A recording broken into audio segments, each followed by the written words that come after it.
ನಮಸ್ತೆ. ನಮಸ್ತೆ ಸರ್. ನಮಸ್ತೆ. ಎಲ್ಲಿಂದ ಫೋನ್ ಮಾಡ್ತಿರೋದು? ಸರ್ ನಾವು ಕಲಬುರಗಿಯಿಂದ ಸರ್. ಕಲಬುರ್ಗಿ. ಏನು ಮಾಡ್ಕೊಂಡಿರೋದು ಸರ್? ಸರ್ ನಾವು ಶಿಕ್ಷಕರಾಗಿದ್ದೀವಿ ಸರ್. ಬಹಳ ಸಂತೋಷ. ಕಾರ್ಯಕ್ರಮ ಯಾವಾಗ್ಲಿಂದ ನೋಡ್ತಿದ್ದೀರಿ? ಸರ್ ಸರಿ ಸುಮಾರು ಒಂದು ವರ್ಷ ಆಯ್ತು ಸರ್. ಓಹೋಹೋ! ವರ್ಷ. ತುಂಬಾ ತುಂಬಾ ತುಂಬಾ ಕೇಳ್ತಾ ಇದ್ದೀನಿ ಸರ್. ಒಳ್ಳೆ ಸಲಹೆ ಕೊಡ್ತಾ ಇದ್ದೀರಿ ಸಮಾಜಕ್ಕೆ.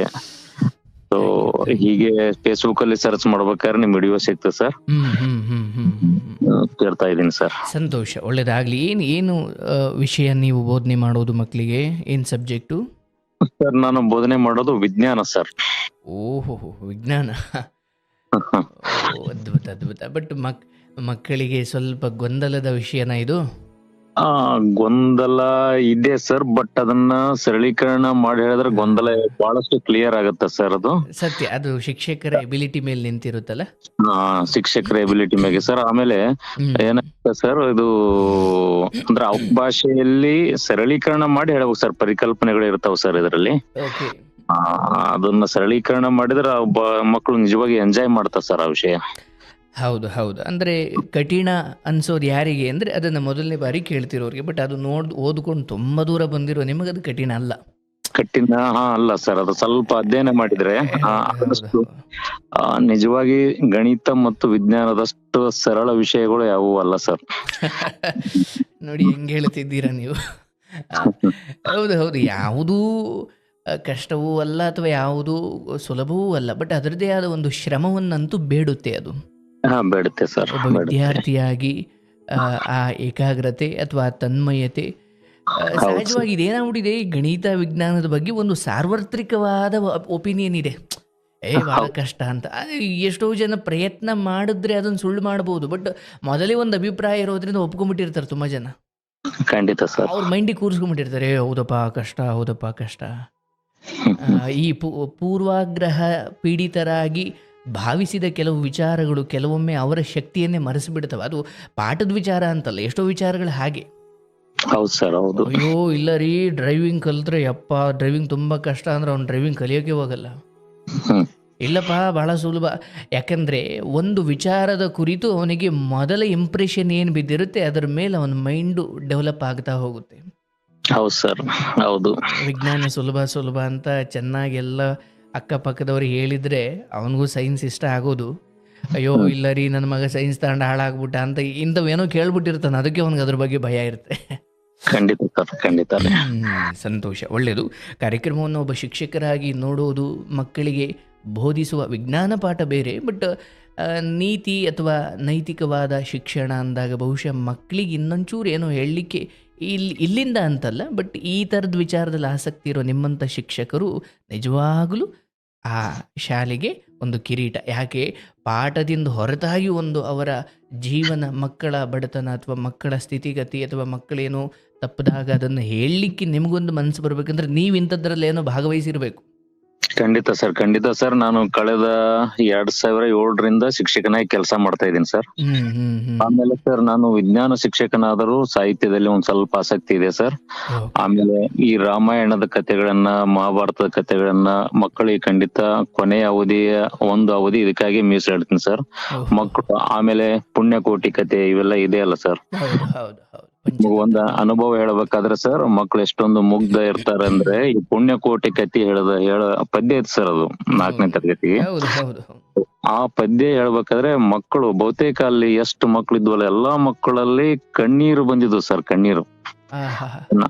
ಅಂದ್ರೆ ಅಷ್ಟೊಂದು ಅದನ್ನ ಮಕ್ಕಳು ಅಷ್ಟೊಂದು ಹಚ್ಕೊಂಡು ಅದರ ಗೋವಿನ ಒಂದು ಮುಗ್ಧತೆ, ಅದರದ ಒಂದು ಸತ್ಯಪರತೆ ಇವೆಲ್ಲವನ್ನ ಮಕ್ಕಳು ತುಂಬಾ ಅನುಭವಿಸಿದ್ವು ಸರ್. ಸೊ ನಾನು ಆಸಕ್ತಿಯಿಂದ ಕನ್ನಡನು ಕೂಡ ಹೇಳ್ತೀನಿ ಸರ್. ಕನ್ನಡನು ನೋಡಿ, ಮಕ್ಕಳ ಕಣ್ಣಲ್ಲಿ ಕಣ್ಣೀರು ಬರ್ಬೇಕಂದ್ರೆ ಒಂದು ಕತೆಗೊಂದು ತಾಕತ್ ಇರಬೇಕು, ಕತೆ ಹೇಳೋರ್ಗೂ ಒಂದು ತಾಕತ್ ಇರಬೇಕು. ಎರಡು ಇದ್ದಾಗ ಮಾತ್ರ ಆ ಬಾಷ್ಪ ಅಥವಾ ಕಣ್ಣಿನಿಂದ ಆ ಆನಂದ ಬಾಷ್ಪ ಅಥವಾ ಆ ಭಾವನೆ. ಯಾಕಂದ್ರೆ ಕತೆ ಎಲ್ಲರೂ ಹೇಳ್ತಾರೆ ಅಥವಾ ಕತೆಗೊಂದು ತಾಕತ್ತು ಸಹಜವಾಗಿರುತ್ತೆ. ಆದರೆ ಅದನ್ನು ಹೇಳಲಿಕ್ಕೆ ಪರಿಣಾಮಕಾರಿಯಾಗಿ ಬರದೇ ಹೋದಾಗ ಅತಿಶ್ರೇಷ್ಠ ಕತೆ ಕೂಡ ಬಹಳ ಹಗುರವಾದ ಕತೆ ಆಗ್ಬಿಡುತ್ತೆ. ಗ್ರೇಟ್. ನನಗೆ ಯಾಕೆ ನಾನು ಅದನ್ನು ಸ್ವಲ್ಪೊಮ್ಮೆ ನಿಮ್ಮ ವ್ಯಕ್ತಿತ್ವ ಅಥವಾ ಅದ್ರ ಬಗ್ಗೆ ಹೇಳಿದೆ ಅಂದರೆ, ನೀವು ಈ ವಿಚಾರವನ್ನು ಕೇಳಿಸ್ಕೊಳ್ತೀರಾ ಅಂದರೆ ಸಹಜವಾಗಿ ನಿಮ್ಮಲ್ಲೊಂದು ಆ, ಒಂದು ಹೆಣ್ಗರಳು, ನಿಮ್ಮಲ್ಲೊಂದು ಆಧ್ಯಾತ್ಮಿಕ ವ್ಯಕ್ತಿತ್ವ ಇರೋದರಿಂದ ಪಾಠಕ್ಕೂ ಮೀರಿದ ಯಾವುದೋ ಒಂದು ಸಂಗತಿಯನ್ನು ಮಕ್ಕಳಿಗೆ ಹೇಳೋದ್ರಲ್ಲಂತೂ ನೀವು ಹಿಂದೆ ಉಳಿಯಲ್ಲ ಅನ್ನೋ ಒಂದು ನಂಬಿಕೆ ನನಗೆ ಇದೆ ಸರ್, ಖಂಡಿತ ರೀ. ಆಗಲಿ. ಒಳ್ಳೆಯದು, ಸಂತೋಷ, ಭಾಳ ಖುಷಿ ಆಯಿತು. ಹೇಳಿ, ನಿಮ್ಮ ವಿಚಾರ ಏನಾದರೂ ಇದೆಯಾ? ಇದೆ ಸರ್, ಖಂಡಿತ ಇದೆ ಸರ್, ಬಹಳಷ್ಟಿದೆ ಸರ್. ಹೇಳಿ ಸರ್. ಹೌದು ಸರ್. ಈಗ ಏನಾಗಿದೆ ಸರ್, ನಾನು ಒಬ್ಬ ಶಿಕ್ಷಕನಾಗಿ 2007ರಲ್ಲಿ ಸೇವೆಗೆ ಸೇರಿದೆ ಸರ್. ಈಗ ನಿಮ್ಗೆ ಎಷ್ಟು ವರ್ಷ? ಈಗ ನನಗೆ ಒಂದು 39 ವರ್ಷ ಸರ್. ಸಂತೋಷ, ಹೇಳಿ ಹೇಳಿ. 21ನೇ ವಯಸ್ಸಿನಲ್ಲಿ ನಾನು ಈ ವೃತ್ತಿಗೆ ಬಂದೆ ಸರ್. ಈಗ ಸಮೂಹ ಸಂಪನ್ಮೂಲ ವ್ಯಕ್ತಿ ಅಂತೇಳಿ ಕೆಲಸ ಮಾಡ್ತಾ ಇದ್ದೀನಿ ಸರ್. ಅಂದ್ರೆ ಈ ಶಿಕ್ಷಕರು ಏನಿರ್ತಾರಲ್ಲ ಸರ್, ಹ್ಮ್ ಶಿಕ್ಷಕರಿಗೆ ಈಗ ಟ್ರೈನಿಂಗ್ ಕೊಡೋದು, ಆಮೇಲೆ ಅಕಾಡೆಮಿಕ್ ಒಂದು ಸಹಾಯವನ್ನ ಕೊಡುವಂತ ಕೆಲಸ ಒಂದು ಹುದ್ದೆ ಹೆಸರು ಸಮೂಹ ಸಂಪನ್ಮೂಲ ವ್ಯಕ್ತಿ ಅಂತೇಳಿ. ನೋಡಿ, ಶಿಕ್ಷಕರನ್ನೇ ಮತ್ತೆ ಶಿಕ್ಷಕರಾಗಿಸೋದು. Yes sir, S. ಮತ್ತೆ ಶಿಕ್ಷಕರಾಗಿರೋದು. ಈಗಿನ ಒಂದು ಅಪ್ಡೇಟ್ಗಳು ಏನಿದಾವೆ ಇಲಾಖೆ, ಶಿಕ್ಷಣ ಇಲಾಖೆ ಕಡೆಯಿಂದ ಆ ಅಪ್ಡೇಟ್ಗಳ ಬಗ್ಗೆ ಮಾಹಿತಿ, ಆಮೇಲೆ ತರಬೇತಿ ಕೊಡೋದು, ಅವ್ರಿಗೆ ಬೇಕಾದಂತ ಅಕಾಡೆಮಿಕ್ ಸಪೋರ್ಟ್ ಕೊಡುವಂತ ಕೆಲಸ ಮಾಡ್ತಾ ಇದ್ದೀನಿ ಸರ್. ಆಗ್ಲಿ ಆಗ್ಲಿ, ಹೇಳಿ. ಮಾಡ್ತಾ ಇದ್ದೀನಿ ಸರ್. ಮತ್ತ ತಮ್ಮದೇ ಕೂತ್ಕೊಳ್ಳಿ. ಅಂದ್ರೆ ಏನು ಡಿಸ್ಟರ್ಬ್ ಇದೆ? ಏನು ಗಾಳಿ ಬಡ್ದ ಜೋರಾಗಿದೆ? ಗಾಳಿ ಇದೆ ಸರ್, ಗಾಳಿ ಇದೆ ರೀ. ಅಷ್ಟ್ ಬಿಟ್ರೆ ಸರ್ ಈಗ ಸಮಸ್ಯೆ ಅಂತೇನಿಲ್ಲ ಸರ್. ತಮ್ಮ ಆಶೀರ್ವಾದ, ದೇವ್ರ ಆಶೀರ್ವಾದದಿಂದ ಚೆನ್ನಾಗಿದ್ದೀನಿ. ನಿಮ್ ದೊಡ್ಡ ಗುಣ. ಚೆನ್ನಾಗಿದ್ದೀನಿ ಸರ್. ಆಮೇಲೆ ನಾನು ಈಗ ನಿಮ್ಮ ವಿಚಾರಗಳನ್ನ ಬಹಳಷ್ಟು ಜನರಿಗೆ ತಲುಪ್ಬೇಕು ಸರ್. ಬಹಳಷ್ಟು ತಲುಪ್ಬೇಕು. ಈ ರೀತಿ ಸಮಾಧಾನ ಕೊಡುವಂತ ವಿಚಾರಗಳು ಎಷ್ಟೋ ಜನರ ಜೀವ ಉಳಿಸ್ತಾ ಇವೆ ಸರ್. ನಿಜವಾಗಿ ಅಂಡರ್ ಡಿಪ್ರೆಷನ್ ಅಲ್ಲಿ ಇರೋಂತ ವ್ಯಕ್ತಿಗಳಿಗೆ ಯಾರ್ದೋ ಕಷ್ಟ ಇಸದ್ ನಾವು ಬೇರೆಯವರ ಕಷ್ಟಕ್ಕೆ ಕಿವಿ ಆದ್ರೆ ಸರ್, ಬಹಳಷ್ಟು ಬದಲಾವಣೆಗಳು ನಮ್ಮಲ್ಲಿ ತಂದ್ಕೊಳ್ಬಹುದು ಸರ್. ಈಗ ಕಷ್ಟಗಳು ಪ್ರತಿ ಮನುಷ್ಯನಿಗೂ ಕೂಡ ಕಷ್ಟಗಳು ಇರ್ತಾವ ಸರ್. ಕಷ್ಟವಿಲ್ಲದ ಮನುಷ್ಯನೇ ಇರಲ್ಲ ಸರ್. ಆದ್ರ ಈಗಿನ ಪೀಳಿಗೆ ಹೇಗಿದೆ ಅಂದ್ರೆ ಸರ್, ಅದು ಒಂದು ಕಷ್ಟ ಬಂದ್ರು ಕೂಡ ಸಹಿಸುವಂತ ಒಂದು ತಾಕತ್ತು ಈಗಿನ ಜನರಲ್ಲಿ ಇಲ್ಲ ಸರ್. ಸಣ್ಣ ಈಗ ಸಣ್ಣ ಒಂದ್ ತಲೆನೋವು ಬಂದ್ರೆ ನಾವು ಪೇನ್ ಕಿಲ್ಲರ್ ತಗೊಂಡು ತಲೆನೋವನ್ನು ವಾಸಿ ಮಾಡ್ತೀವಿ ಸರ್. ಅದೇ ರೀತಿ ಈ ಕಷ್ಟಕ್ಕೂ ಕೂಡ ಏನು ತುರ್ತು ರಿಲೀಫ್ ಕೇಳ್ತಾರ ಸರ್ ಜನ. ಈ ಆಗಿಂದ ಕಷ್ಟ ಅದನ್ನ ಆಗ್ಬೇಕು, ಅದಕ್ಕೆ ಪರಿಹಾರ ಸಿಗಬೇಕು, ಅದರಿಂದ ನಾವು ಹೊರಗೆ ಬರ್ಬೇಕು ಅನ್ನೋ ಒಂದು ಮನಸ್ಥಿತಿನೇ ಇದೆ ಸರ್. ಆದ್ರೆ ಜೀವನ ಹಾಗಿರಲ್ಲ ಸರ್, ಬಹಳಷ್ಟು ಸಂಕೀರ್ಣ ಇದೆ ಸರ್. ಅದನ್ನ ನನ್ನ ಆಶೆ ಏನಿದೆ ಅಂದ್ರೆ, ಇದು ಶಿಕ್ಷಣದಲ್ಲಿ ಕೂಡ ಒಂದು ಈ ಕಷ್ಟಗಳನ್ನ ಎದುರಿಸಂತದ ಒಂದು ಏನೋ ಒಂದು ಪರಿಕಲ್ಪನೆ ಜನ ಎಳೆ ವಯಸ್ಸಿನಲ್ಲೇ ಮಕ್ಕಳಲ್ಲಿ ಬೆಳೆಸ್ಬೇಕು ಸರ್. ಇದು ಒಂದು ಬದುಕಿನ ಅವಿಭಾಜ್ಯ ಅಂಗ.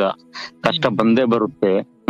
ಸವಾಲುಗಳನ್ನ ಎದುರಿಸುವಂತ ಒಂದು ಇದನ್ನ ಶಿಕ್ಷಣ ಇಲಾಖೆ ಈ ತನ್ನ ಪಠ್ಯ ವಸ್ತುವಿನಲ್ಲಿ ಸೇರಿಸ್ಬೇಕು ಸರ್ ಪ್ರತಿ ಮಗುವಿಗೂ. ಅದೊಂದು ನನ್ನ ಒಂದು ಕಳಕಳಿ ಸರ್. ಅದು ಬಿಟ್ರೆ ವೈಯಕ್ತಿಕ ಕಷ್ಟಗಳು ಇರ್ತಾವ ಸರ್, 108 ಎಲ್ಲರಿಗೂ ಇರೋದೆ ಸರ್. ಅದ್ರ ಮಧ್ಯೆ ನಮ್ಮ ಧರ್ಮ ಇದೇನು ನಮ್ಮ ಸಂಸ್ಕೃತಿ ಏನಿದೆ ಅಲ್ಲ ಸರ್, ಬಹಳಷ್ಟು ಅದ್ಭುತವಾದ ಸಂಸ್ಕೃತಿ ಸರ್ ಜಗತ್ತಿನಲ್ಲಿ ಒಂದೊಂದ್ರ ಎಲ್ಲದರಲ್ಲಿ ಕೂಡ ಇದರಲ್ಲಿ ಉತ್ತರ ಇದೆ ಸರ್. ಪ್ರತಿಯೊಂದು ಪ್ರಶ್ನೆಗೂ ಕೂಡ ಇದರಲ್ಲಿ ಉತ್ತರ ಇದೆ ಸರ್. ಆಚರಣೆಗಳಂತೂ ಅದ್ಭುತವಾಗಿದಾವೆ ಸರ್. ಹೀಗಾಗಿ ಈ ಮಕ್ಕಳಲ್ಲಿ ಇದ್ರ ಬಗ್ಗೆ ಒಂದು ಜಾಗೃತಿ ಮೂಡಬೇಕು ಅನ್ನೋದೇ ನನ್ನ ಆಶಯ ಸರ್.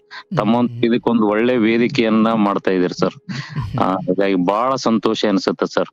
ನಾನು ಚಿಕ್ಕವನಿದ್ದಾಗ ಸಮಾಧಾನ ಅಂತ ಒಂದು ಅಂಕಣ ಬರ್ತಿತ್ತು ಸರ್ ಹಾಯ್ ಬೆಂಗಳೂರಲ್ಲಿ. ರವಿ ಪುಳಗೇರಿ ಅವರು ಅದನ್ನ ಕೆಲವೊಂದ್ ಜನ ತಮ್ಮ ಸಮಸ್ಯೆಗಳನ್ನ ಈ ಪತ್ರದ ಮುಖೇನ ಅವರು ಅಲ್ಲಿ ಕೇಳಿದಾಗ ಅದಕ್ಕೆ ಉತ್ತರ ಬರಿತಾ ಇದ್ರು ಸರ್. ಅದನ್ನ ನಿಮ್ದು ಪ್ರತಿ ಕಾರ್ಯಕ್ರಮ ಕೇಳ್ಕೊಂಡಾಗ ಅದನ್ನ ನೆನಪಾಗತ್ತ ಸರ್. ಪಾಪ ಅದು ಅಂದ್ರೆ ಪ್ರಿಂಟ್ ಮೀಡಿಯಾ ಸಮಯ ಅದು. ಪ್ರಿಂಟ್ ಮೀಡಿಯಾ ಸಮಯ ಅದನ್ನ ಓದ್ತಾ ಇದ್ದೆ ನಾನು.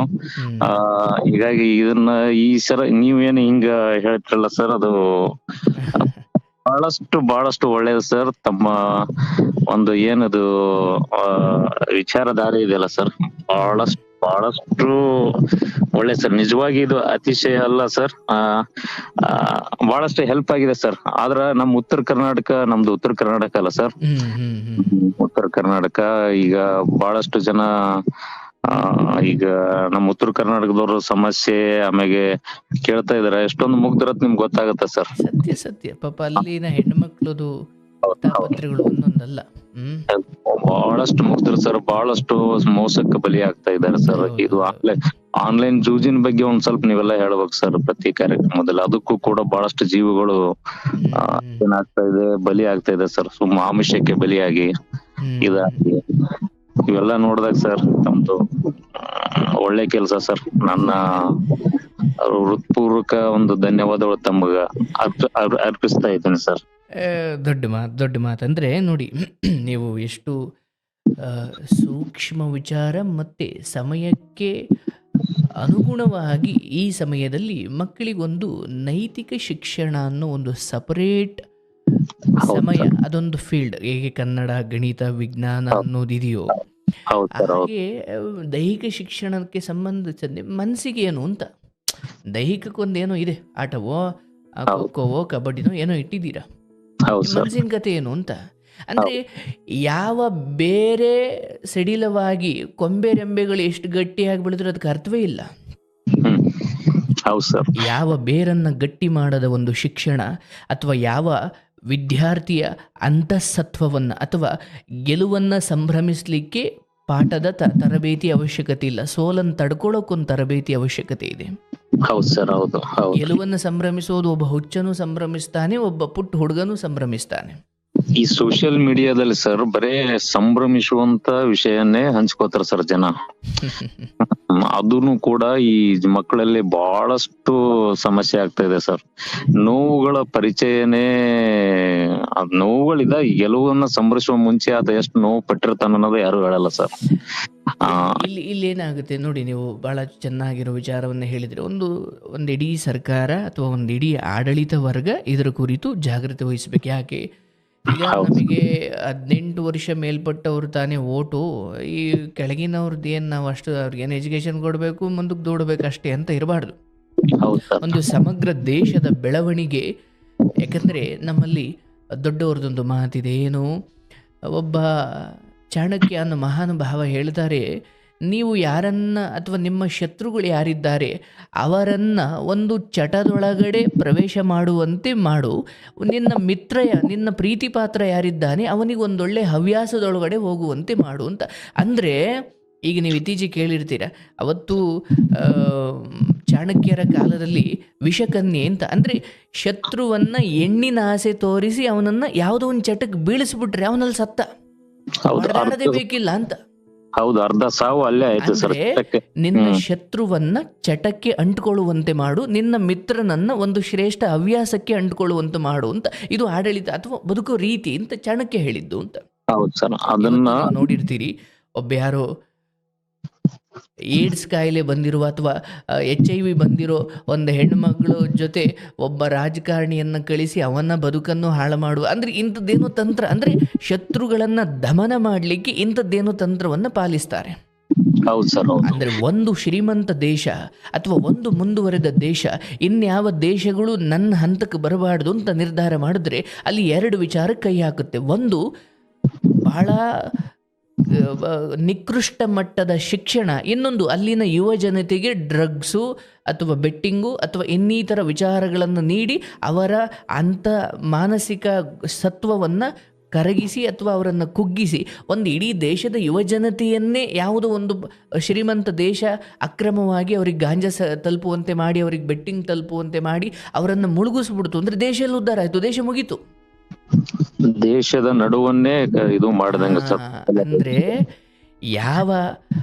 ಅಂದರೆ ಪ್ರಾಥಮಿಕ ಶಾಲೆ ಅಥವಾ ಹೈಸ್ಕೂಲ್ ಶಿಕ್ಷಣ ಈ ಹಂತದಲ್ಲಿ ಅವರುಗಳ ಬುದ್ಧಿಮಟ್ಟ IQ ಪವರಿಗೆ ತಕ್ಕಂತೆ ಪ್ರಾಥಮಿಕ ಶಾಲೆಯಲ್ಲಿದ್ದಾಗ ಉಪಕಥೆಗಳು, ಪಂಚತಂತ್ರ ಕಥೆಗಳು ಹೇಳಿ ಅದಕ್ಕೊಂದು ಸಪ್ರೇಟ್ ಕ್ಲಾಸ್ ಮಾಡಿ ಅದಕ್ಕೆ ಮಕ್ಕಳನ್ನು, ಅಂದರೆ ಅಲ್ಲಿ ನಿಮ್ಮ ತಂದೆ ತಾಯಿ ಏನು ಕಷ್ಟಪಡ್ತಿದ್ದಾರೆ ಅಥವಾ ಇಲ್ಲಿ ನಿಮಗೆ ಮುಂದೆ ಬರೋ ಜೀವನದ ಕಠಿಣತೆಗಳೇನು, ಒಂದು ಚಿಕ್ಕ ಅರಿವನ್ನಂತೂ ಮೂಡಿಸಿರಬೇಕು. ಮತ್ತು ಹೈಸ್ಕೂಲಿಗೆ ಬಂದಾಗ ಮಿಡ್ಲಿ ಸ್ಕೂಲಲ್ಲಿ ಹೇಳಿದ ಥಿಯರಿ ಹೈಸ್ಕೂಲಲ್ಲಿ ಅವ್ರಿಗೆ ಪ್ರಾಕ್ಟಿಕಲಾಗಿ ಅನುಭವಕ್ಕೆ ಬರ್ತಾ ಹೋಗುತ್ತೆ. ಅಷ್ಟೊತ್ತಿಗೆ ಅವರು ಒಳಗಡೆಯಿಂದ ಸ್ವಲ್ಪ ಗಟ್ಟಿಯಾಗಿರ್ತಾರೆ.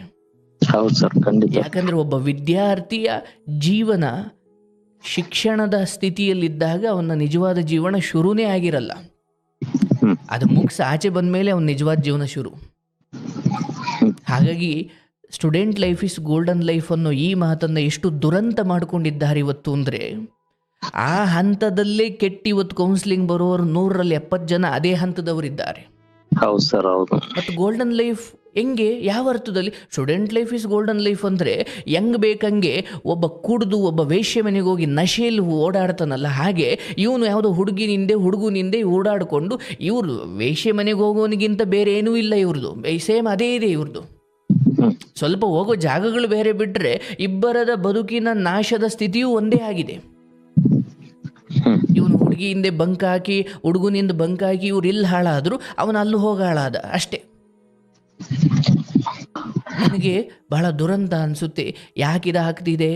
ಇಲ್ಲಿ ಬಂದು ಇವತ್ತು ನಾನೊಂದು ಹುಡುಗಿಯಿಂದ ಹೋಗಿ ಆಕೆ ದೈಹಿಕವಾಗಿ ತಪ್ಪು ಮಾಡಿ ಇವತ್ತು ನನ್ನ ಜೀವನ ಹಾಳಾಗ್ಬಿಟ್ಟಿದೆ. ಇತ್ತ ತಂದೆ ಮುಖ ತೋರ್ಸೋಕ್ಕಾಗ್ತಿಲ್ಲ, ಮನೆಯವರಿಗೆ ಮುಖ ತೋರಿಸ್ಲಿಕ್ಕೆ ಆಗ್ತಿಲ್ಲ. ಆ ಹುಡುಗಿ ಕೂಡ ನನಗೆ ಮೋಸ ಮಾಡಿದ್ಲು.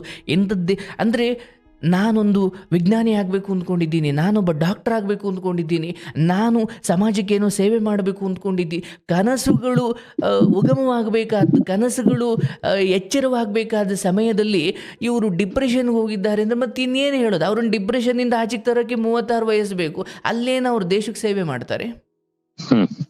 ಅಂದರೆ ಯಾವ ಯುವಶಕ್ತಿ ಸಮಾಜಕ್ಕೆ, ದೇಶಕ್ಕೆ ಮತ್ತು ತನ್ನ ಬದುಕನ್ನು ಭದ್ರಪಡಿಸಿಕೊಳ್ಳುವ ಯೋಚನೆ ಆರಂಭವಾಗುವ ವಯಸ್ಸಲ್ಲೇ ಇವ್ರು ಯಾವುದೋ ಡಿಪ್ರೆಷನ್ಗೆ ಹೋಗಿದ್ದಾರೆ ಅಂದರೆ ಅಲ್ಲಿ ಬದುಕೋದೇ ದೊಡ್ಡ ವಿಷಯ, ಇನ್ನು ಸಾಧನೆ ಬಿಟ್ಬಿಡಿ. ಸೊ ಈ ಮಟ್ಟಿನ ಮಾನಸಿಕ ಅಧಪ್ಪತನ ಯಾಕಾಗ್ತಿದೆ ಅಂದರೆ, ಶಾಲೆಗಳು ವಿದ್ಯಾರ್ಥಿಗಳನ್ನು ಯಂತ್ರದ ರೀತಿ ಹೋಗು, ಇಂಟರ್ವ್ಯೂಗೆ ಹೋಗು, ಪಾಸಾಗು, ದುಡಿ, ತಿನ್ನು, ಸಾಯು, ಇದನ್ನು ಮೀರಿ ನೀವು ಮಾಡಬಹುದಾದ, ನಿಮಗೆ ನೀವು ಮಾಡಿಕೊಳ್ಳಬಹುದಾದ ಉಪಕಾರ ಅಥವಾ ಸಮಾಜಕ್ಕೆ ನೀವು ಮಾಡಬಹುದಾದ ಉಪಕಾರ ಮತ್ತು ಜೀವನದ ಕಠಿಣತೆಗಳು, ರಾಮನ ಕತೆ, ಭೀಮನ ಕತೆ, ಅಂಬೇಡ್ಕರ್ ಅವರ ಕತೆ ಅಥವಾ ಮಹನೀಯರ ಕತೆಗಳನ್ನು ಹೇಳಿ ಹೀಗೆ ಇರುತ್ತೆ ಜೀವನ, ನೀವು ಅಂದ್ಕೊಂಡಷ್ಟು ಸುಲಭ ಅಲ್ಲ, ಹೀಗೆ ಎಲ್ಲವನ್ನು ಎಕ್ಸ್ಪ್ಲೇನ್ ಮಾಡಲಿಕ್ಕೆ ನೀವು ಹೇಳ್ದಂಗೆ ಒಂದು ನೈತಿಕ ಶಿಕ್ಷಣ ಅನ್ನೋದು ಬೇಕು, ಅದಕ್ಕೊಂದು ತರಗತಿ ಬೇಕು. ಆದರೆ ಸರ್ಕಾರದ ಮಟ್ಟದಲ್ಲಿ ಅದು ಆಗಲ್ವಾ? ಅದಕ್ಕೆ ನಾವೇನು ಮಾಡಬೇಕು? ಇವರನ್ನು ಹೇಳ್ಕೊಂಡು ಕೂತ್ಕೊಂಡ್ರೆ ಆಗಲ್ಲ. ಈಗ ನನ್ನ ರೀತಿಯಲ್ಲಿ ನಾನು ಮಾಡ್ತಿದ್ದೀನಿ, ನಿಮ್ಮ ರೀತಿಯಲ್ಲಿ ನೀವು ಮಾಡಿ. ಯಾಕಂದರೆ ನಮ್ಮ ಕೈಲಾದಷ್ಟು ನಾವು ಮಾಡೋದೇ ಧರ್ಮ. ಹೌದು ಸರ್, ಹೌದು. ಯಾಕಂದರೆ ಸರ್ಕಾರ ಮಾಡಲಿ, ಅವ್ರು ಮಾಡಲಿ, ಇವ್ರು ಮಾಡಲಿ ಅಂದರೆ ಅವ್ರು ಆ ರೀತಿ ಮಾಡಲಿಲ್ಲ, ನಾವು ಕೂಡ ಅವ್ರಿಗೆ ಹೇಳ್ಕೊಂಡು ನಾವು ಮಾಡಲಿಲ್ಲ, ಇಬ್ರಿಗೂ ಬೇರೆ ಏನು ವ್ಯತ್ಯಾಸ ಇಲ್ಲ. ನಾವು ಒಂದು ಹೇಳೋದು ಹೇಳಬೇಕು, ಬಟ್ ನಮ್ಮ ಕೈಲಾದದ್ದನ್ನು ನಾವು ಮಾಡ್ತಾ ಹೋಗಬೇಕು. ಸರ್, ಈ ಮೂಲಕ ಎಲ್ಲಾ ಪ್ರಾಥಮಿಕ ಶಾಲಾ ಶಿಕ್ಷಕರಿಗೆ ವಿಶೇಷ ಒಂದು ಜವಾಬ್ದಾರಿ ಇದೆ ಸರ್. ಅವರು ಇದನ್ನಾಗಿ ಮನವಿ ಸರ್ ಅವ್ರ ಹತ್ರ. ಅವ್ರು ಮಾಡಿದ್ರೆ ಸಮಾಜವನ್ನ ಅದ್ಭುತವಾಗಿ ತಿದ್ದುವಂತ ಕೆಲಸ ಪ್ರಾಥಮಿಕ ಶಾಲಾ ಶಿಕ್ಷಕರಿಗೆ ಇದೆ ಸರ್. ಅವ್ರ ಎಳವೆಯಲ್ಲಿ ನಾವು ಏನು ಮಕ್ಕಳಲ್ಲಿ ಬಿತ್ತೀವಿ ಸರ್, ಅದನ್ನೇ ಫಲ ನಾವು ಕಾಣ್ತೀವಿ ಸರ್.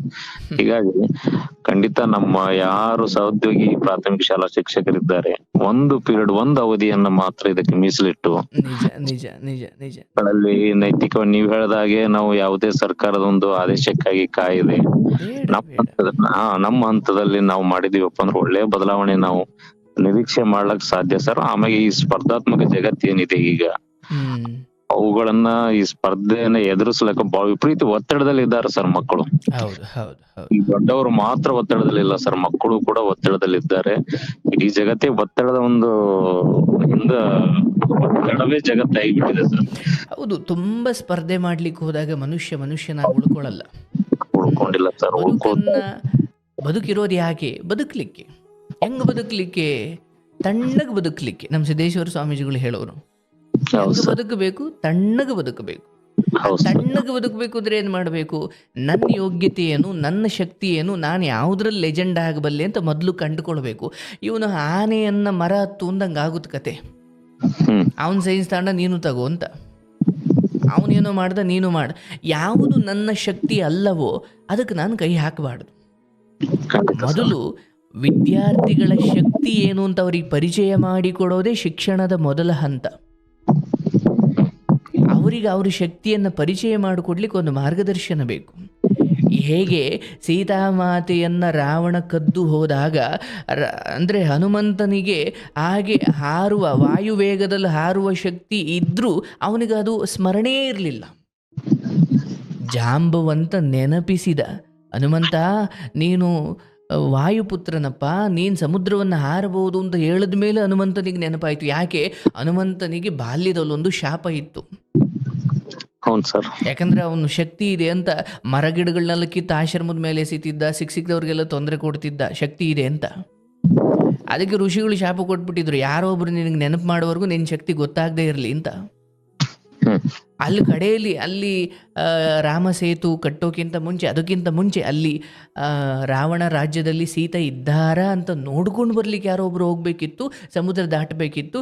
ಆಗ ಜಾಂಬವಂತ ಹೇಳ್ತಾರೆ, ಅಯ್ಯ ಹನುಮಂತ, ನಿನಗೆ ಅಂಥ ಶಕ್ತಿ ಇದೆಯಪ್ಪ, ನಿನಗೆ ದೇವಾನುದೇವತೆಗಳೆಲ್ಲ ವರ ಕೊಟ್ಬಿಟ್ಟಿದ್ದಾರೆ, ನೀನು ಮನಸ್ಸು ಮಾಡಿದ್ರೆ ದೈತ್ಯವಾಗಿ ಬೆಳೆದು ಸಾಗರವನ್ನು ದಾಟೋ ಶಕ್ತಿ ನಿನಗಿದೆ ಅಂತ ನೆನಪಾದ ಮೇಲೆ ಅವನಿಗೆ ಗೊತ್ತಾಗುತ್ತೆ, ಅಯ್ಯೋ ನನಗೆ ಆ ಶಕ್ತಿ ಇದೆ ಅಂತ.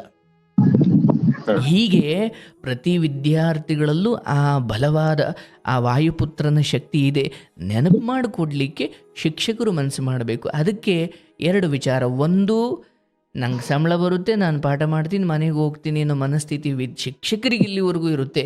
ಅಲ್ಲಿವರೆಗೂ ಅವರು ಪೂರ್ಣ ಶಿಕ್ಷಕರಾಗಲಿಕ್ಕೆ ಇಲ್ಲ. ಖಂಡಿತ ಸರ್. ನಮ್ಮ ಮಕ್ಕಳು ಅಂತ ಭಾವಿಸಿ, ಯಾಕಂದರೆ ಇವತ್ತು ನೋಡಿ ಸರ್, ನನಗೆ ನಾವೆಲ್ಲ ಭಾಳ ಚಿಕ್ಕವರು ಬಿಡಿ, ಆದರೆ ನನ್ನ ಅನುಭವಕ್ಕೆ ಬಂದಿದೆ. ನನ್ನ ಯಾವುದೋ ಒಂದು ಚಿಕ್ಕ ಸಾಧನೆ ನನ್ನ ಮಿಡ್ಲಿ ಸ್ಕೂಲ್ ಮೇಷ್ಟ್ರು ಸಂತೋಷ ಪಡುವಷ್ಟು ನನ್ನ ತಂದೆ ತಾಯಿ ಸಂತೋಷ ಪಡ್ತಾರೋ ಇಲ್ವೋ? ಯಾಕೆ? ಆ ಗುರುಗಳಿಗೆ ಒಬ್ಬ ಶಿಷ್ಯ ಗುರುವನ್ನು ಮೀರಿಸಿ ಸಭ್ಯನಾಗಿ ಬೆಳೆದ ಅಂದರೆ ಅದಕ್ಕಿಂತ ದೊಡ್ಡ ಖುಷಿ ಬೇಕೇ? ಯಾರಿಗೆ ಗೊತ್ತು, ನಿಮ್ಮದೇ ತರಗತಿಯಲ್ಲಿರೋ ಆ 30 ಜನರಲ್ಲಿ ವಿದ್ಯಾರ್ಥಿಗಳು ಪಾಪ ನೋಡ್ಲಿಕ್ಕೆ ಈಗ ಹೆಂಗೆಂಗೋ ವಕ್ರವಾಗಿರ್ಬೋದು, ಬಟ್ಟೆ ಸರಿಗೆ ಹಾಕೊಳ್ಳದೆ ಇರ್ಬೋದು, ಸರಿಯಾಗಿ ಓದದೇ ಇರ್ಬೋದು, ಅದರಲ್ಲಿ ಯಾರೋ ರಾಷ್ಟ್ರಪತಿ ಇರ್ಬೋದು, ಅದರಲ್ಲಿ ಯಾರೋ ಪ್ರಧಾನಿ ಇರ್ಬೋದು, ಅದರಲ್ಲಿ ಯಾರೋ ವಿಜ್ಞಾನಿ ಇರ್ಬೋದು, ಅದರಲ್ಲಿ ಯಾರೋ ಒಬ್ಬ ನಟ ಇರ್ಬೋದು, ಯಾರಿಗೆ ಗೊತ್ತು? ನಾವು ಎಲ್ಲಿ ನನಗೆ ಒದಗಿ ಬಂದಿರುವ ಈ 30 ಜನ ವಿದ್ಯಾರ್ಥಿಗಳು ಒಂದೊಂದು ಮುತ್ತು ರತ್ನವೇ ಎಂದುಕೊಂಡೇ ನಾನು ಅವರಿಗೆ ಉದ್ಧಾರದ ಮಾರ್ಗವನ್ನು ತೋರಬೇಕು. ಪಠ್ಯೇತರ ಇವೆರಡೂ ಕೂಡ ಒಬ್ಬ ಶಿಕ್ಷಕನಾಗಿ ನಾವು ಗಮನಿಸಬೇಕಾಗುತ್ತೆ. ಹೌದು ಸರ್, ಹೌದು. ಇರಲಿ, ನಿಮ್ಮಂಥ ಶಿಕ್ಷಕರ ಸಂತತಿ ಹೆಚ್ಚಿದ್ರೆ ಅದೇನು ದೊಡ್ಡ ಕೆಲಸ ಅಲ್ಲ, ಆಗುತ್ತೆ, ಒಳ್ಳೆಯದಾಗಲಿ. ನೋಡಿ, ನೀವೆಲ್ಲ ನೇರವಾಗಿ ಮಕ್ಕಳು ಮುಂದೆ ಪಾಠ ಮಾಡೋರು. ನಾನು ನಿಮ್ಮನ್ನು ಕಂಡಾಗ ಆಶ್ಚರ್ಯ ಪಡ್ತೀನಿ. ಯಾಕಂದರೆ ಈಗ ನಾವಿಲ್ಲಿ ಕೂತು ಜನಗಳ ಮುಂದೆ ಪ್ರವಚನ ಮಾಡೋರು, ಬಟ್ ನೀವು ವಿದ್ಯಾರ್ಥಿಗಳು ಅದನ್ನು ಹ್ಯಾಂಡ್ಲ್ ಮಾಡೋದು ಅಷ್ಟು ಸುಲಭ ಅಲ್ಲ. ಅದು ಮಕ್ಕಳಿಗೆ ಪಾಠ ಮಾಡೋದು. ಸೊ ತುಂಬಾ ಸಂತೋಷ ಆಯ್ತು ಸರ್ ತಮ್ಮ ಜೊತೆ ಮಾತಾಡಿ. ಬಹಳ ಬಹಳ ಬಹಳ ತೂಕವಾದ ವಿಚಾರವನ್ನೇ ಮಾತಾಡಿದ್ರಿ. ಬಹುಶಃ ಈ ಕಾರ್ಯಕ್ರಮವನ್ನು ಕೇಳ್ತಾ ಇರೋ ನಿಮ್ಮದೇ ರೀತಿಯ ನಿಮ್ಮ ಸಹೋದ್ಯೋಗಿಗಳ ಆದಿಯಾಗಿ ನಿಮ್ಮ ವೃತ್ತಿಯಲ್ಲಿರೋ ಆ ಮಹಾನುಭಾವರೆಲ್ಲರೂ ಮನಸ್ಸು ಮಾಡಿದ್ರೆ ಈ ಶಾಲೆಗಳೇ ಶಿಸ್ತು ಕೇಂದ್ರಗಳು, ಅವೇ ಮಂತ್ರಾಲಯ, ಅದೇ ಆಧ್ಯಾತ್ಮಿಕ ಕೇಂದ್ರವಾಗಿಯೂ ಬದಲಾಯಿಸಬಹುದು. ಅದು ಧರ್ಮದ ವಿಚಾರ ಅಲ್ಲ, ಅದು ಕೇವಲ ಬದುಕಿಗೊಂದು ಶಿಸ್ತನ್ನು ಮೂಡಿಸುವುದು. ಅಧ್ಯಾತ್ಮ ಯಾವ ಧರ್ಮಕ್ಕೂ ಸಂಬಂಧಿಸಿದ್ದಲ್ಲ ಸರ್. ಆ ಮಕ್ಕಳಿಗೆ ಅಂಥದ್ದೊಂದು ಧಾರ್ಮಿಕ ಪ್ರಜ್ಞೆ ಮತ್ತು ತಾವು ತಿನ್ನುತ್ತಿರುವ ಒಂದೊಂದು ಅಗಲಿನ ಹಿಂದೆ ನನ್ನ ಹೆತ್ತವರ ಶ್ರಮವನ್ನು ಸ್ಮರಣೆ ಮಾಡದೆ ಅನ್ನವನ್ನು ಬಾಯಿಗಿಡೋ ಮಕ್ಕಳು ಆಗಬಾರ್ದು. ಹೌದು ಸರ್. ನಾನು ಅನ್ನವನ್ನು ಬಾಯಿಗಿಡೋಕ್ಕಿಂತ ಮುಂಚೆ, ನನ್ನ ಪಾಲಿನ ಆಹಾರವನ್ನು ಬಾಯಿಗಿಡೋಕ್ಕಿಂತ ಮುಂಚೆ ಅದು ನನ್ನ ತಟ್ಟೆಗೆ ಬರಲಿಕ್ಕೆ ಯಾರ ಶ್ರಮ ಇದೆಯೋ ದೇವರನ್ನು ಮರೆತರೂ ಆ ಶ್ರಮಪಟ್ಟವರ ಕೃತಜ್ಞತೆಯನ್ನು ನಾವು ಸಲ್ಲಿಸಬೇಕು. ಈ ಮಟ್ಟಿನ ಡಿಸಿಪ್ಲಿನ್, ಈ ಮಟ್ಟಿನ ಸಂಸ್ಕಾರ ಯಾವ ಮಕ್ಕಳಿಗೆ ಬರುತ್ತೋ ಪರವಾಗಿಲ್ಲ, ವಿದ್ಯೆ ಕಡಿಮೆ ಆದರೂ ಅವರು ಸಮಾಜಕ್ಕೆ ಮಾರಕ ಆಗೋದಿಲ್ಲ. ಅವರೆಲ್ಲ ಅಂಥ ಮಕ್ಕಳನ್ನು ನಾವು ತಯಾರು ಮಾಡಬೇಕಿದೆ. ಅದು ನಿಮ್ಮಂಥ ಮಹನೀಯರಿಂದ ಸಾಧ್ಯ. ಏಕೆಂದರೆ ನೋಡಿ, ನೀವೇನು ದೊಡ್ಡ ಮನಸ್ಸು, ನಮಗೆ ನೀವು ದೊಡ್ಡ ಸ್ಥಾನ ಕೊಟ್ಟಿದ್ದೀರಿ, ಬಟ್ ನಾವಲ್ಲ, ನೀವು. ಯಾಕಂದರೆ ಆ ಮಕ್ಕಳನ್ನು, ನಮ್ಮಂಥ ಎಷ್ಟೋ ಮಕ್ಕಳು ನಿಮ್ಮ ಕೈಯಿಂದ ಪಳಗಿ ಆಚೆ ಬರ್ತೀವಿ. ಯಾರಿಗೆ ಗೊತ್ತು, ಅಲ್ಲಿ ನಿಮ್ಮ ವಿದ್ಯಾರ್ಥಿಗಳಲ್ಲಿ ಯಾರು ಮಹಾನುಭಾವರಿರ್ಬೋದು. ನೀವು ನಿಮ್ಮ ಕಾರ್ಯವನ್ನು ಮಾಡ್ತಿದ್ದೀರಿ, ಸ್ವಾಮಿ ಕಾರ್ಯ ಸ್ವಕಾರ್ಯ ಎರಡೂ ಆಗಬೇಕು. ಸ್ವಕಾರ್ಯ ಅಂದರೆ ನಿಮ್ಮ ಸಂಬಳಕ್ಕೆ ಏನು ಕೆಲಸ, ಅದು. ಸ್ವಾಮಿ ಕಾರ್ಯ ಅಂದರೆ ಲೋಕಕ್ಕೆ ಮಕ್ಕಳನ್ನು ಶ್ರೇಷ್ಠ ಸಂತಾನಗಳ ಅಥವಾ ಶ್ರೇಷ್ಠ ವ್ಯಕ್ತಿಗಳಾಗಿ ಶಾಲೆಯಿಂದ ಆಚೆ ಕಳಿಸೋದು ಸ್ವಾಮಿ ಕಾರ್ಯ, ಅದು ಭಗವಂತನ ಕಾರ್ಯ. ಹೌದು ಸರ್, ಹೌದು. ಸ್ವಕಾರ್ಯ ಸ್ವಾಮಿ ಕಾರ್ಯ ಎರಡೂ ಆದಾಗ ಭಗವಂತ ಮಿಚ್ಚುತ್ತಾನೆ ಅಂತ. ಭಾಳ ಸಂತೋಷ. ನಿಮ್ಮಂಥವ್ರ ಜೊತೆ ಮಾತಾಡಿ ಭಾಳ ಖುಷಿ ಆಯಿತು. ಆ, ನಿಮ್ಮ ಪ್ರಬುದ್ಧತೆ ಬಹಳ ಶ್ರೇಷ್ಠವಾಗಿದೆ. ಬಹಳ ಒಳ್ಳೇದು ಒಳ್ಳೇದು ಒಳ್ಳೇದು ಒಳ್ಳೇದು ಒಳ್ಳೇದು ಒಳ್ಳೇದು. ಆಮೇಲೆ ಸರ್ ನಿಮ್ಮ ಧ್ವನಿ ಚೆನ್ನಾಗಿದೆ ಸರ್. ಧ್ವನಿ ಚೆನ್ನಾಗಿದೆ ಸರ್. ಸ್ಪಷ್ಟವಾಗಿ ನಾವು ಅದನ್ನ ಸುಲಭವಾಗಿ ಅರ್ಥ ಆಗುತ್ತೆ ಸರ್. ನಾವು ಉತ್ತರ ಕರ್ನಾಟಕದವ್ರು, ನಮ್ಮ ಭಾಷೆ ಒಂದ್ ಸ್ವಲ್ಪ ಬೇರೆ ಇರುತ್ತೆ ಸರ್. ಹೌದು ಆದ್ರೂ ಕೂಡ ನಿಮ್ಮ ಧ್ವನಿ ಚೆನ್ನಾಗಿದೆ ಸರ್. ಹಾಡು ಕೂಡ ಚೆನ್ನಾಗಿ ಹಾಡ್ತೀರಿ ಸರ್. ಅಯ್ಯೋ, ತಮ್ಮ ನಿರಂತರ ಮಾರ್ಗದರ್ಶನ ಸಮಾಜಕ್ಕೆ ಇರಲಿ ಸರ್. ಅದಷ್ಟೊಂದೇ ನನ್ನೊಂದು ವಿನಂತಿ. ಖಂಡಿತ ನಿಮ್ಮಂಥವರ ಹಾರೈಕೆ. ಖಂಡಿತ ಬೆಂಗಳೂರಿಗೆ ಬಂದಾಗ ಆಶ್ರಮಕ್ಕೆ ಬನ್ನಿ. ನಿಮ್ಮಂಥ ಸಜ್ಜನರ ಭೇಟಿಗೆ ನಾವು ಖಂಡಿತ ಕಾಯ್ತಾ ಇರ್ತೀವಿ. ಖಂಡಿತ ನಿಮ್ಗೆ ಖಂಡಿತ ಒಳ್ಳೇದಾಗ್ಲಿ. ಜ್ಞಾನಾಶ್ರಮ ಮನಸ್ಸಲ್ಲಿಟ್ಟುಕೊಳ್ಳಿ. ದೇವರು ನಿಮ್ಗೆ ಒಳ್ಳೇದು ಮಾಡಲಿ, ನಿಮ್ಮ ಮಕ್ಕಳಿಗೂ ಒಳ್ಳೇದು ಮಾಡಲಿ. ಹಾಗೂ ನಿಮ್ಮ ಜೊತೆ ಮಾತಾಡಿದ ಈ ಒಂದು ಬ್ಯೂಟಿಫುಲ್ ಸಮಯ ಅದೊಂದು ಮೆಮೊರಿಯಾಗಿ ಅಲ್ಲೇ ಯೂಟ್ಯೂಬಲ್ಲಿ ಇರುತ್ತೆ. ಆಗಾಗ ಕೇಳ್ತಾ ಇರಿ, ನಿಮ್ಮ ಮಕ್ಕಳಿಗೂ ಕೇಳಿಸಿ. ಓ, ನಮ್ಮೆಷ್ಟು ನಮ್ಮ ಕುರಿತು ಇಷ್ಟೊಂದು ಕಾಳಜಿ ಇದೆ ಅಂತ ಅವ್ರಿಗೆ ಗೊತ್ತಾದರೆ ಬಹುಶಃ ಅವರಲ್ಲೊಂದು ನೀವು ಪ್ರಯತ್ನ ಪಡದೇ ಒಂದು ಭಾವನಾತ್ಮಕವಾದ ಒಂದು ಬದಲಾವಣೆ ಖಂಡಿತ ಅವರಿಗೆ ಬರುತ್ತೆ. ಸರ್, ಮಕ್ಕಳಂದ್ರೆ ಜೀವಂತ ದೇವರುಗಳು ಸರ್. ಅವ್ರನ್ನ ನಾವು ಪ್ರತಿ ತುತ್ತು ಏನ್ ತಿಂತೀವಲ್ಲ ಸರ್, ಅವರ ಒಂದು ಕೊಡುಗೆನೆ ಸರ್. ನಾನು, ನನ್ನ ಹೆಂಡತಿ, ನನ್ನ ಮಕ್ಕಳು, ನನ್ನ ಸಂಸಾರ ಏನು ಅನ್ನ ಉಣ್ಬೇಕಾದ್ರೆ ಅವರಿಂದ ನನಗೆ ಅನ್ನ ಸಿಗ್ತಾ ಇರೋದು. ಆ ಭಾವನೆ ಪ್ರತಿಯೊಬ್ಬರಲ್ಲಿ ಇರ್ಬೇಕು ಸರ್. ಇದ್ರೆ ಮುಗಿತು, ಆ ಸಮಾಜ ಬದಲಾಗುತ್ತೆ ಅನ್ನೋ ಒಂದು ಭಾವನೆ ನನ್ನದು ಸರ್. ಹೌದಾ ಸರ್? ಎಲ್ಲವನ್ನೂ ಆಗದೆ ಹೋದ್ರು ನಮ್ಮ ಮುಷ್ಟಿಗೆ ಎಷ್ಟು ಸಿಕ್ತು ಅಷ್ಟನ್ನಂತೂ ಬದಲಾವಣೆಗೆ ಜಗತ್ತು ಮಹಾನ್ ಅವತಾರಗಳಾದ್ರೂ ಜಗತ್ತು ಬದಲಾಗಿಲ್ಲ. ಹೌದು ಸರ್. ಆದರೆ ನಮ್ಮ ಮಿತಿಯಲ್ಲಿ ನಾವೇನು ಮಾಡಬಹುದು ಅದಕ್ಕಂತೂ ದ್ರೋಹ ಮಾಡ್ದಂಗೆ ನನ್ನ ಕಾಯ ವಾಚ ಮನಸ್ಸ ಆ ಶ್ರದ್ಧಾಪೂರ್ವಕವಾಗಿ ನಾನು ಆ ಬದಲಾವಣೆಯ ಉದ್ದೇಶ ಇಟ್ಕೊಂಡು ತೊಡಗದೆ, ಆಯ್ತೋ ಬಿಡ್ತೋ, ನನ್ನ ಕರ್ಮಕ್ಕೆ ನಾನು ತೊಡಗದೆ ಅದರಲ್ಲಿ ಆಲಸ್ಯ ಮಾಡಲಿಲ್ಲ ಅನ್ನೋ ತೃಪ್ತಿ ಭಗವಂತ ನೋಡ್ತಾನೆ. ಖಂಡಿತ ಸರ್. ಶ್ರೇಷ್ಠವಾಗಿ ನಿಮ್ಮ ವ್ಯಕ್ತಿತ್ವ ಇದೆ. ನಿಮಗೆ ಒಳ್ಳೇದಾಗಲಿ, ಶುಭವಾಗಲಿ. ನಮಸ್ಕಾರ ಸರ್. ನಮಸ್ಕಾರ. ನೋಡಿ, ಒಬ್ಬರು ಶಿಕ್ಷಕರಾಗಿ ಪಾಪ ಅವರು ಕಷ್ಟಪಟ್ಟಿರ್ತಾರೆ, ಓದಿರ್ತಾರೆ, ಅವರ ಬದುಕು ಚೆನ್ನಾಗಿ ಆಗಬೇಕು. ಜೊತೆಗೆ ಒಬ್ಬರು ವಿಜ್ಞಾನ ಮೇಷ್ಟ್ರು ಮಕ್ಕಳ ನೈತಿಕ ಶಿಕ್ಷಣದ ಕುರಿತು ಮಾತನಾಡೋದಿದೆಯಲ್ಲ, ಇದು ಬಹಳ ಮುಖ್ಯ. ವಿಜ್ಞಾನ ಮೇಷ್ಟ್ರು ಅಂತ ಮಾತ್ರ ಅಲ್ಲ, ನನಗಿನ್ನೂ ನೆನಪಿದೆ ನಾವೆಷ್ಟು ಭಾಗ್ಯವಂತರು ಅಂದರೆ, ನಮ್ಮ ಪ್ರಾಥಮಿಕ ಶಿಕ್ಷಣ ಅಂದರೆ ನಮ್ಮ ಮಿಡ್ಲಿ ಸ್ಕೂಲ್, ಹೈಸ್ಕೂಲ್, ಇಲ್ಲಿ ಅದರಲ್ಲೂ ಮತ್ತು PUC ಕೂಡ, ಅಲ್ಲಿ ಎಲ್ಲ ಸಿಕ್ಕಿದ ಮೇಷ್ಟ್ರೆಲ್ಲ ಅವರು ಪಾಠ ಮಾಡ್ತಿದ್ರು ಹೌದು, ಆದರೆ ಅವರು ಬದುಕಿನ ಬಗ್ಗೆ ಮಾತಾಡ್ತಿದ್ದಿದ್ದು ನನಗೆ ಈಗಲೂ ಕಣ್ಣು ಮುಂದೆ ಕಟ್ತಂಗಿದೆ. ನಾನಿವತ್ತು 1000 ಮಾತಾಡ್ಬೋದು, ಆದರೆ ಅವತ್ತು ಅವರೆಲ್ಲರೂ ಒಂದೊಂದು ಕತೆ ಹೇಳೋರು. ಅದರಲ್ಲೂ ನಮ್ಮ ಎಷ್ಟು ಮೇಷ್ಟ್ರುಗಳು ಒಂದು ಅಂದರೆ ಒಬ್ಬ ಹುಡುಗ ಯಾಕೋ ಯೂನಿಫಾರ್ಮ್ ಹಾಕ್ಕೊಂಡು ಬಂದಿಲ್ಲ ಅಂದರೆ ಕಲರ್ ಬಟ್ಟೆ ಹಾಕೊಂಬಂದ್ಬಿಟ್ಟಿದ್ದಾನೆ ಎಂದಾಗ ಹೊಡೆಯೋಕೆ ಮುಂಚೆ ಅವನು ಕೇಳ್ತಿದ್ರು, ಯಾಕೋ ಏನಾಯಿತು, ಯೂನಿಫಾರ್ಮ್ ಏನು ಅಮ್ಮಂಗೆ ಹುಷಾರಿಲ್ವಾ, ಏನು ಒಗ್ದಿರ್ಲಿಲ್ವಾ ಅಥವಾ ಹೊಲ್ಸಿಲ್ವಾ, ಅಂದರೆ ಯಾಕೆ ಹಾಕೊಂಡು ಬಂದಿಲ್ಲ ಅಂತ ಹೊಡೆಯೋದು ಒಂದು ಪೆಟ್ಟು, ಏನು ತೊಂದರೆ ಇಲ್ಲ. ಅದಕ್ಕೆ ಮೀರಿ ಅವನ ಹಿಂದೆ ಏನು ಕತೆ ಇದೆಯೋ ಏನೋ ಅದನ್ನು ತಿಳ್ಕೊಳ್ಳುವಂತಹ ಪ್ರಯತ್ನ ಒಬ್ಬರು ಮೇಷ್ಟ್ರಿಂದ ಆಗುವುದಿದೆಯಲ್ಲ, ಅಂಥ ಮೇಷ್ಟ್ರು ಸಿಕ್ಕರೆ ನೀವು ಪುಣ್ಯವಂತರು. ಯಾಕಂದರೆ ನಮ್ಮ ಬದುಕಲ್ಲೂ ನನಗೆ ಮೇಷ್ಟ್ರು ಆಸ್ಪತ್ರೆಗೆ ತೋರಿಸಿದ್ದಾರೆ. ಪಾಪ ನಮ್ಮ ಅಜ್ಜಿ ತಾತಂಗೆ ಕೆಲವೊಮ್ಮೆ ಕಷ್ಟ ಇರೋದಲ್ಲ, ಆಸ್ಪತ್ರೆಗೆ ತೋರ್ಸೋಕೆ ಆಗ್ತಿರ್ಲಿಲ್ಲ, ಕೆಲವೊಮ್ಮೆ ಹಂಗಾಗಿದೆ. ಅದು ಅಜ್ಜಿ ತಾತ ಪಾಪ ನಮ್ಮನ್ನು ತೋರಿಸ್ತಿರ್ಲಿಲ್ಲ ಅಂತ ನಾನು ಹೇಳಲ್ಲ, ಕೆಲವೊಮ್ಮೆ ಹಂಗಾಗಿದೆ. ಮೇಷ್ಟ್ರು ಹೇಳೋರು, ಶ್ರೀನಿವಾಸ್ ಹೋಗು ನಿನ್ನ ಅಜ್ಜಿ ತಾತಂಗೆ ಹೇಳ್ಬೋಗು, ಹೆಂಗೆ ಕೈಲೆಲ್ಲ ಹಂಗೆ ಗುಳ್ಳೆ ಆಗಿದೆ, ನಂಗೆ ಸ್ವಲ್ಪ ಏನೋ ಕೈಯೆಲ್ಲ ಒಂಥರ ಗುಳ್ಳೆ ಗುಳ್ಳೆ ಗುಳ್ಳೆ ಥರ ಆಗ್ಬಿಡೋದು. ತೋರಿಸೋರು ಪಾಪ ಅದು ಹೆಂಗೋ ಸರಿ ಹೋಗ್ತಿರ್ಲಿಲ್ಲ.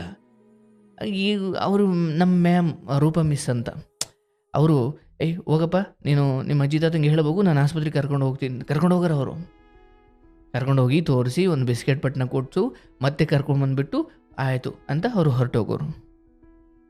ಮತ್ತು ನಮ್ಮ ಗುಡ್ಡಪ್ಪ ಗೌಡ್ರು ಅಂತ ನಮ್ಮ PT ಮೇಷ್ಟ್ರು ಇದ್ದರು. ನನಗೆ ಯೂನಿಫಾರ್ಮ್ ಹೊಲ್ಸೋಕ್ಕೆ ಸ್ವಲ್ಪ ಕಷ್ಟ ಆಗೋದು ಅವಾಗ ಹಂಗಿತ್ತು, ಅವಾಗ ಕಷ್ಟ ಇತ್ತಲ್ಲ. ಅವರು ಹೊಡೆಯೋರು, ಪ್ರೇಯರೆಲ್ಲ ಆದಮೇಲೆ ಯಾರ್ಯಾರು ಯೂನಿಫಾರ್ಮ್ ಹಾಕೊಂಬಂದಿಲ್ಲ ಸೈಡಿಗೆ ನಿಂತ್ಕೊಳ್ಳಿ, ಅದರಲ್ಲಿ ನಾನು ಒಬ್ಬ. ಹೊಡೆಯೋರು ಮೊದಲು ಹೊಡೆಯೋರು, ಆಮೇಲೆ ಯಾಕೆ ಏನು ಕಷ್ಟ ಅಂತ ಕೇಳು. ನಾನು ಮೊದಲೇ ಅಳಮುಂಜಿ ಹತ್ಬಿಡೀನಿ, ಯಾಕೋ ಏನಾಯಿತು, ಹಿಂಗೆ ಹೊಲ್ಸಕ್ಕೆ ಕೊಟ್ಟಿದ್ವಿ, ದುಡ್ಡಿಲ್ಲ, ನಮ್ಮ ತಾತ ಕೊಡ್ತಾರಂತೆ, ಸ್ವಲ್ಪ ಸಮಯ ಬೇಕು, ಸೆಂತ್ಗೆ ಹೋಯ್ತಾರೆ, ಅಲ್ಲಿ ವ್ಯಾಪಾರ ಆಗಿ ಕೊಡ್ತಾರಂತೆ. ಅಯ್ಯೋ ದಡ್ಡ ಅಂತ ಅವರೇ ಕೊಡಿಸೋರು. ಹೇಳ್ಬೇಕಲ್ವ ನೀನು ಅಂತ ಅವರೇ ದುಡ್ಡು ಕೊಟ್ಟು ಯೂನಿಫಾರ್ಮ್ ಕೊಡ್ತಾರೆ. ಅಂದರೆ ನೋಡಿ, ಮನುಷ್ಯ ಹಣಕಾಸು ಸ್ಥಿತಿಯಲ್ಲಿ ಇವತ್ತು ದರಿದ್ರ ಇದ್ದವ ನಾಳೆ ಅದ್ಭುತ ಆಗ್ತಾನೆ, ಸಿರಿವಂತ ಆಗ್ತಾನೆ. ಇವತ್ತು ಸಿರಿವಂತ ಇರೋನು ನಾಳೆ ದರಿದ್ರ ಆಗ್ತಾನೆ. ಅದು ಬದಲಾಗುತ್ತೆ ಬಿಡಿ. ಲಕ್ಷ್ಮಿ ಕೀರ್ತಿ, ಲಕ್ಷ್ಮಿ ಚಂಚಲೆ, ಅದು ಒಂದು ಕಡೆ ನಿಲ್ಲಲ್ಲ. ಆದರೆ ನಮ್ಮ ದುಃಖ ಅಥವಾ ನಮ್ಮ ಕಷ್ಟದ ಪರಿಸ್ಥಿತಿಯಲ್ಲಿ ನಾವು ಹೇಳದೇ ಹೋದರೂ ಅರ್ಥ ಮಾಡಿಕೊಳ್ಳೋ ಮೇಷ್ಟ್ರು ಅಥವಾ ಸಂಗಡಿಗರು ಸಿಕ್ಕಿಬಿಟ್ರೆ, ಸಹೋದ್ಯೋಗಿಗಳು ಸಿಕ್ಕಿಬಿಟ್ರೆ ಅದು ಅದ್ಭುತ. ಅದರಲ್ಲೂ ನಾನು ಮೇಷ್ಟ್ರು ಕುರಿತು ಮಾತಾಡ್ತಿರೋದ್ರಿಂದ ಬಹುಶಃ ನಿಮ್ಮ ಮೇಷ್ಟ್ರುಗಳು ಹಂಗಿರ್ತಾರೆ ಕೆಲವೊಮ್ಮೆ. ನೀವು ಅವ್ರಿಗೆ ಮನಸ್ಸಲ್ಲಿ ಒಂದು ಕೃತಜ್ಞತೆ ಹೇಳಿ, ಅದರಲ್ಲಿ ನಿಜವಾದ ಸಾರ್ಥಕತೆ ಇದೆ. ನಾನು ನಮ್ಮ ಮೇಷ್ಟ್ರುಗಳನ್ನೆಲ್ಲ ಈಗಲೂ ಸ್ಮರಿಸ್ಕೊಳ್ತೀನಿ. ಮಹನೀಯರು ನೋಡಿ, ಭಗವಂತ ಇವತ್ತು ಏನಷ್ಟೇ ಕಷ್ಟದಲ್ಲಿ ಇಟ್ಟಿಲ್ಲ, ಆದರೆ ಆ ಕಷ್ಟ ಇದ್ದ ಸಮಯದಲ್ಲಿ ನಮ್ಮನ್ನು ಅವರು ಎಷ್ಟು ಕರುಣೆಯಿಂದ ದಯೆ, ಪ್ರೀತಿ, ಅನುಕಂಪ ತೋರಿಸೋದ್ರಲ್ಲ, ಅದು ನಮಗೆ ಮರೆಯಲಾರದ ಕತೆ. ನಾವು ಇನ್ನೊಬ್ಬರಿಗೆ ಹೇಳಬೇಕು ಅಂದರೆ ನಮಗಿನ್ಯಾರು ಮಹನೀಯರು ಹೇಳಿರಬೇಕಲ್ಲ. ಆ ಎಲ್ಲ ಮೇಷ್ಟ್ರಿಗೂ ನೀವು ಧನ್ಯವಾದ ಹೇಳಿ. ಆಯಿತು, ಒಳ್ಳೆಯದಾಗಲಿ, ಶುಭವಾಗಲಿ.